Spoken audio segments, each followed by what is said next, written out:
Guys, नमस्कार। आप सब कैसे हैं? उम्मीद करते हैं अच्छे होंगे। तो आप सबको पता है कि आज कौन सा दिन है। आज तो तीज का त्योहार है। तो मेरा आज फास्टिंग है। तो हम अपने पति के लिए, लंबी आयु के लिए आज फास्टिंग का उपवास की हूँ। और देख सकते हैं हम कितना मस्त धूमधाम से तैयारी की हूँ, तो दिखाएंगे।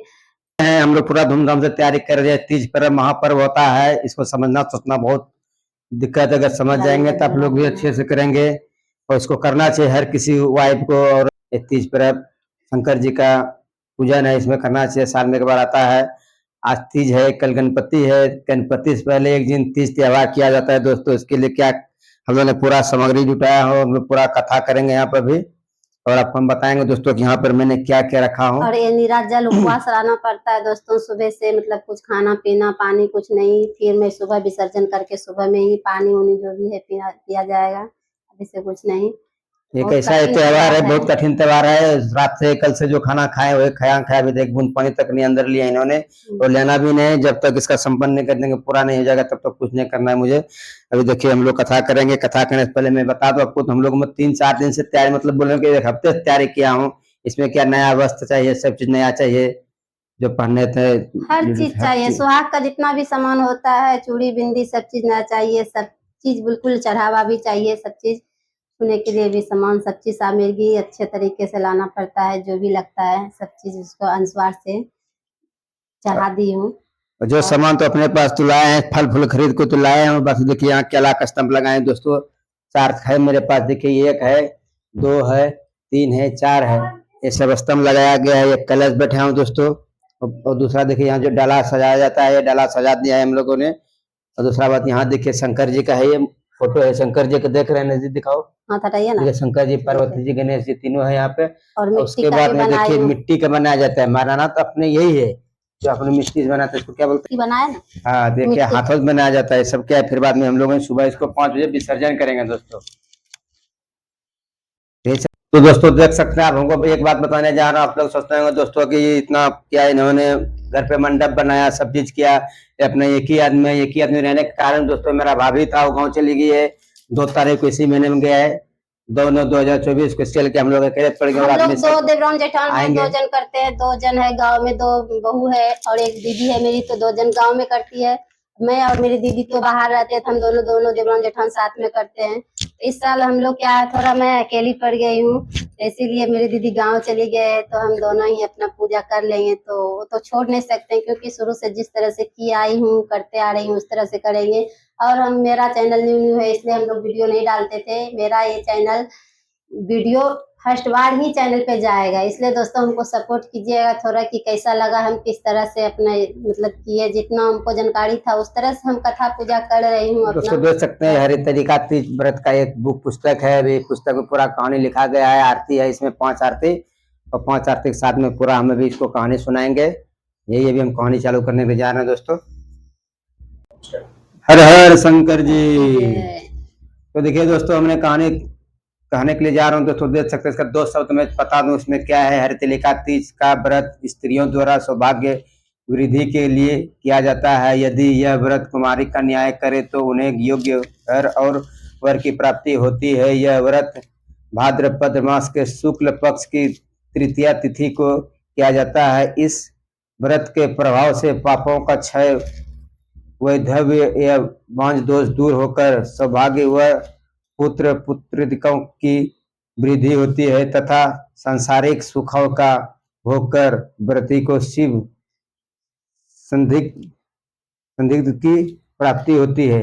व्रत पूजन की सामग्री, मतलब व्रत पूजन की सामग्री में इसके लिए पूजा करने के लिए आदमियों को क्या क्या चाहिए, तो मैं बता दूं आपको। सब इसमें पूरा लिखा गया है दोस्तों। देखिए पहले तो केले कदली, मतलब केले कदली स्तंभ या केला कदली स्तंभ हो गया है।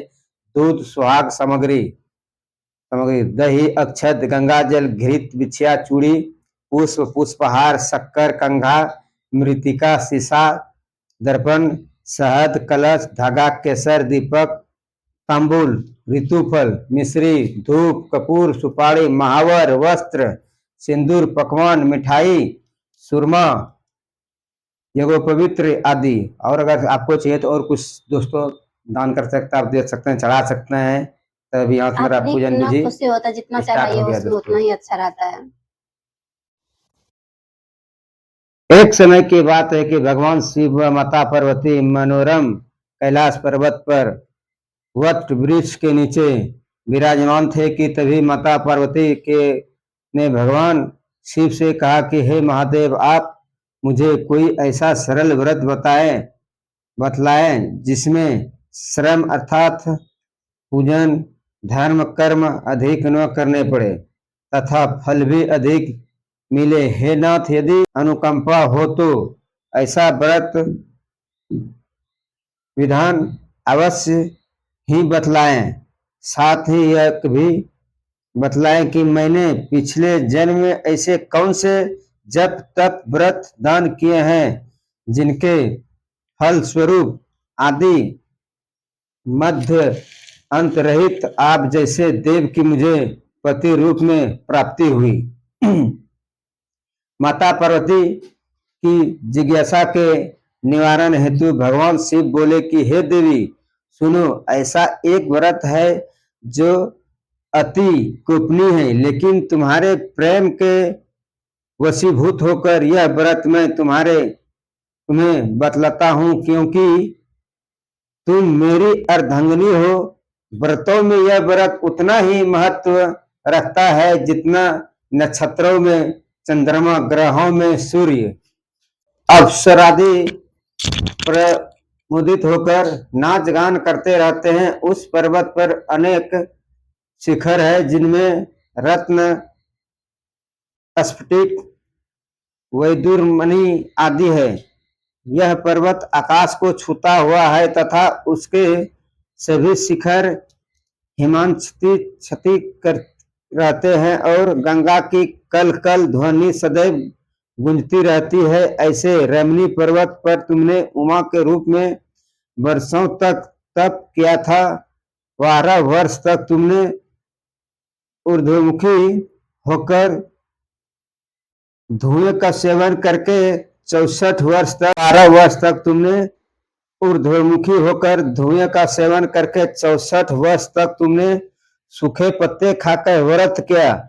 माघ मास में तुमने जल में खड़ी होकर कठोर तप किया। वैशाख की दोपहरी में पंचांगिन तप किया।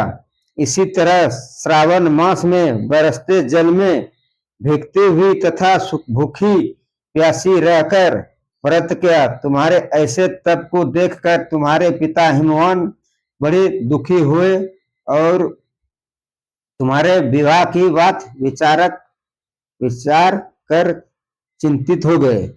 उसी समय देवर्षि नारद उनके समक्ष उपस्थित हुए। तुम्हारे पिता हिमवान ने अर्घ्यपाद आसन देकर उनका पूजन किया और उनके वहां उपस्थित होने का कारण पूछा। तब नारद जी ने कहा कि हे राजन, मुझे भगवान विष्णु ने आपके पास भेजा है। वह आपकी सुंदर कन्या के लिए योग्य वर है। आप उनके जैसा अन्य कोई भी देव नहीं है, इसलिए मेरे परामर्शानुसार आप अपनी कन्या पहुंचे। तुमने खोजते हुए यह व्याकुल हो गए थे, अतः नदी तट पर ही मूर्छित होकर गिर पड़े। कुछ देर बाद जब उनकी मूर्छता टूटी तो उन्होंने नदी तट पर 2 कन्याओं को शयन की अवस्था में देखा। देखते ही उन्होंने तुम्हें छाती से लगा लिया और बिलख बिलख कर रोने लगे। फिर पूछा कि पुत्री, तुम इस वन में कैसे चली आई? हिंसक पशुओं के से भरे हुए इस वन में तुम्हारा प्राण संकट में पड़ सकते हैं, इसलिए हे पुत्री, अब तुम घर चलो। पिता के ऐसा कहने पर तुमने कहा कि पिताजी, आपने मेरा विवाह भगवान विष्णु के साथ करने की प्रतिज्ञा की है, लेकिन मैं पहले ही स्वयं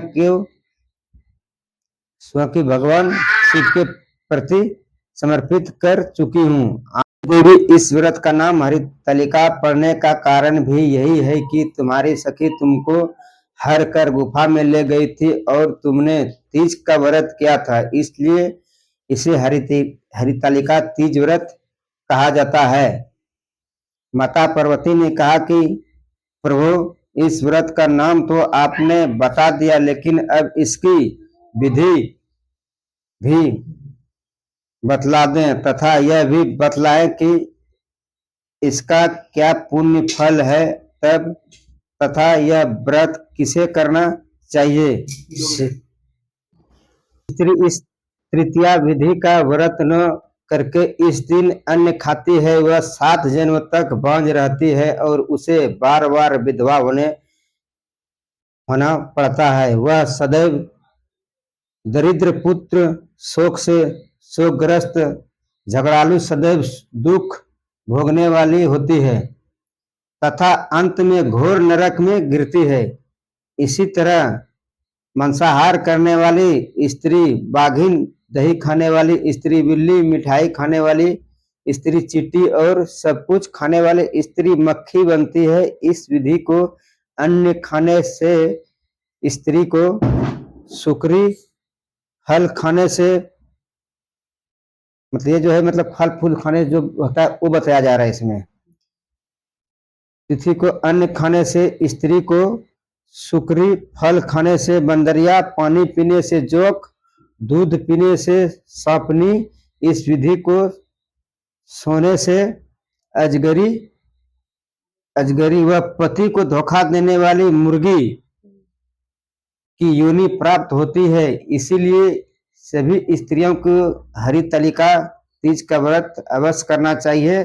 व्रत से अगले दिन स्वर्ण, रजत, तांबे या कांसे के पात्र में अन्न भरकर ब्राह्मण को दान देकर व्रत का पारायण करें। तो दोस्तों मेरा जो हरितालिका तीज का जो कहानी था पूरा मैंने कह दिया हूँ। अभी इसका कहानी पूरा हो गया दोस्तों।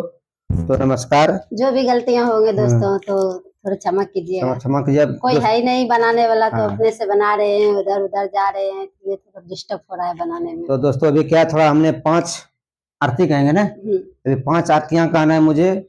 उसके बाद में भजन गान जो भी रात भर होते रहेगा, कम से कम 12 बजे रात को पक्का होना है, जगना है, रात भर जगना ही है। उसके बाद में रात और पूरा रात जगिए तो और अच्छी बात है। तो कहानी आप सुनेंगे तो दोस्तों खुद मालूम पड़ जाएगा इसमें किस तरह की मैंने कहानी आपको बताया हो, जो किताब में लिखा है मैंने सुनाया हूँ आपको पढ़ करके दोस्तों।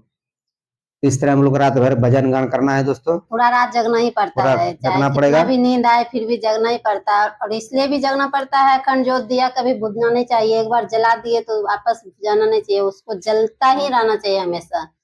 इसके ऊपर ज्यादा ध्यान देना पड़ता है। तो दोस्तों आप ये भी सोचेंगे तो आप पंडित हैं नहीं तो घर में कहानी क्यों, कि वो भी मेरा कारण है। मैं शुरू से जब से मैंने चालू किया तीज व्रत करने, कितना 5-10 साल हो गया होगा, 5-6 साल से हम लोग करते हैं। शुरू से मैंने आज तक अपने से कहानी कहा हूँ और घर पे ही किया हूँ, कभी बाहर कहीं मंदिर नहीं गए। हाँ पूजा पाठ करने के लिए मंदिर जाते हैं, वो बात बराबर है आपका, लेकिन तीज पर्व जो भी हम लोग घर में कलश बैठा करके शुरू से ही जिस तरह से कीजिएगा उस तरह से ही करना पड़ता है। मैं पहली बार की तो घर में ही बनाई अच्छे से अपने तरीके से मूर्ति बनाई, मिट्टी का मूर्ति बनाई, सब चीज बनाई की। तो उसी तरह से हम अपना घर में ही कलश वगैरह बैठा के सब चीज ला के अपने से ही पूजा करते हैं और शांति से भजन कथा सुनते हैं, तो थोड़ा माइंड में भी घुसता है। उस तरह से अपने विधि अनुसार से कीजिए। आप लोग भी अपने अपने घर में कर सकते हैं और अपने तरीके से पूजा कर सकते हैं अनुसार से, जितना चाहिए जितना उसको भगवान कुछ नहीं मांगते, लेकिन अपने दिल खोल के भगवान के चढ़ाओ जो भी इतना करने का, इतना जो सजाए मंडप को सजाया है, ये सब यही इसीलिए किए जो कि हमने घर में किया हो। तो घर में करने के बाद अपने सब कुछ सब व्यवस्था करना है, कलश भी बैठाना है, मंडप बनाना है, सब सिस्टम लगाना है। आप अगर मुझे मंदिर जाना रहता है कहीं तो इतना करने की कोई जरूरत नहीं, तो सीधा अपने थाली में जो भगवान को चढ़ाए हैं, जो क्या बोलते हैं डाला साजे वो डाला लेके हम लोग मंदिर चले जाते, मंदिर में कीर्तन भजन करके अपना परिवार में चले जाते। ये सब कुछ मेहनत नहीं करना पड़ता, लेकिन ये क्या है हम लोग शुरू से किए हैं और शुरू से अंत तक मुझे करना ही पड़ेगा दोस्तों। रात भर जगना ही पड़ेगा, रात भर जगना ही पड़ेगा। रात भर जगेंगे, भजन कीर्तन गाएंगे, इसी तरह बैठे रहेंगे, आप लोग को अच्छे अच्छे वीडियो बना के भेजते रहेंगे। दोस्तों हम आरती कहने की जा रहे हैं। आरती श्री गणेश जी की। जय गणेश जय गणेश जय गणेश देवा, माता जाकी पार्वती पिता महादेवा। जय गणेश जय गणेश जय गणेश देवा। माता जाकी पार्वती पिता महादेवा। एक दंत दयावंत चार भुजाधारी। एक दंत दयावंत चार भुजाधारी। मस्तक सिंदूर से मूस की सवारी। मस्तक सिंदूर से मूस की सवारी। अंधन को आंख देत कोढ़िन को काया। बांझन को पुत्र देत निर्धन को काया। बांझन को पुत्र देत निर्धन को माया। हार चढ़े फूल चढ़े और चढ़े मेवा। लडवन को भोग लगे संत करे सेवा। जय गणेश जय गणेश जय गणेश देवा। माता जाकी पार्वती पिता महादेवा। दीनन की लाज रखो शंभु सुतवारी। दीनन को दूर करो जग बलिहारी। गणेश जय गणेश देवा। माता जाकी पार्वती पिता महादेवा। ये पूरा हो गया। और उसको कट बंद कीजिए ना वहाँ से।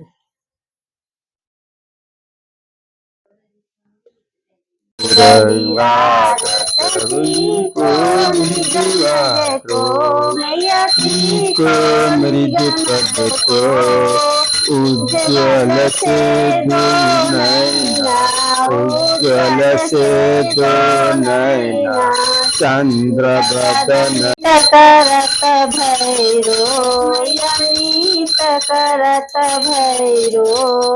अजत ताल में रंगा बारू बाजत डमरू।